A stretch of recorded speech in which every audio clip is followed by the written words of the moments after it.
Welcome! In this video, we'll guide you on how to demonstrate MS Office to customers. Keep your notes ready as you watch since this will make it easier for you to apply the steps and deliver a smooth demo.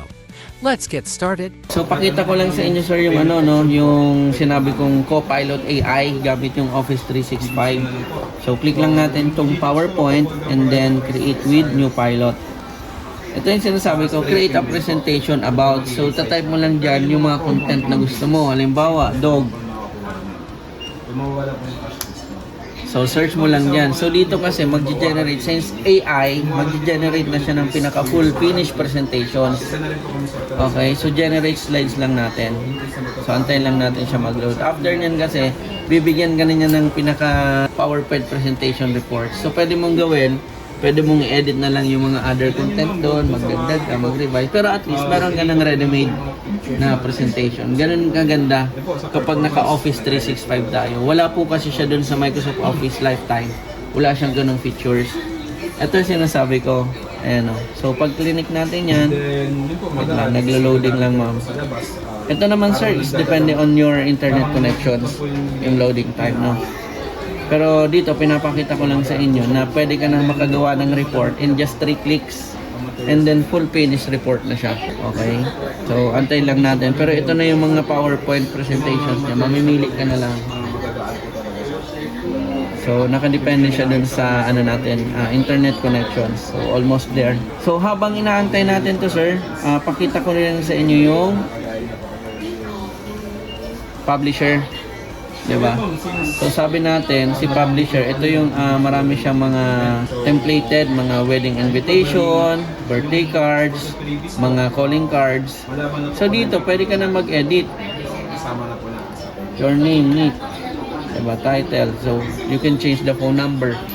So hindi mo na kailangan pumunta sa mga computer shop para magpa-print ng calling card. Dito pa lang, meron na po. And then meron din siyang mga, sabi ko nga, mga coupons, mga flyers. Ano ba, may family reunion tayo. So, pwede mo nang i-edit dyan, pa-print mo, pwede mo nang pamigay. Diba? So, maraming to sir, maraming templates po siya. Ayan, no? So, cookbook, address, mga birthday card, mga wedding invitation, there's a lot na mga ready-made template.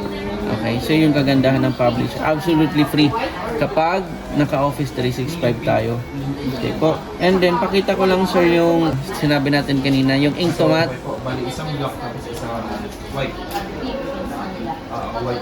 So, Inktomat. Ito, pakita ko lang sa inyo. So, magdodraw lang tayo dito ng equation.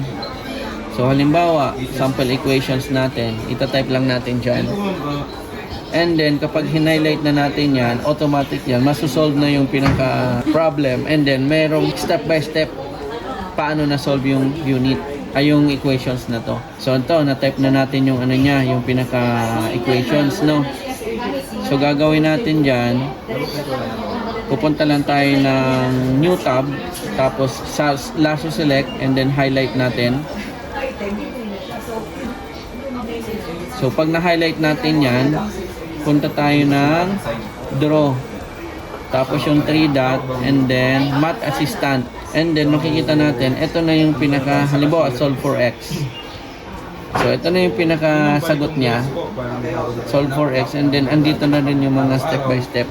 So, lalo na mga teachers, estudyante. So, madali na. Diba? Nandito na lahat. So, absolutely free. Okay po. So, balikan natin, sir, yung yung Microsoft Office. Ay, yung PowerPoint presentation. So, ito na yung sinasabi ko. Ang dami niya ng templates. So, pili lang tayo. Halimbawa ito. Ayan. So, meron na siyang finished product ng presentations.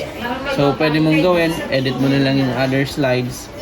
So, at least, siguro mga wala pang less than a minute. Actually, seconds lang meron ka ng record. Depende yan kung anong content gusto mo. Taranin lang natin kanina, dog. What if gusto mo? Paano matulog ang aso?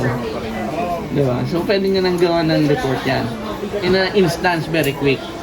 So, ganun kaganda kapag tayo, Office 365. Sa lifetime, wala pong ganyan. If you have questions, you may coordinate directly with your trainer. Thank you.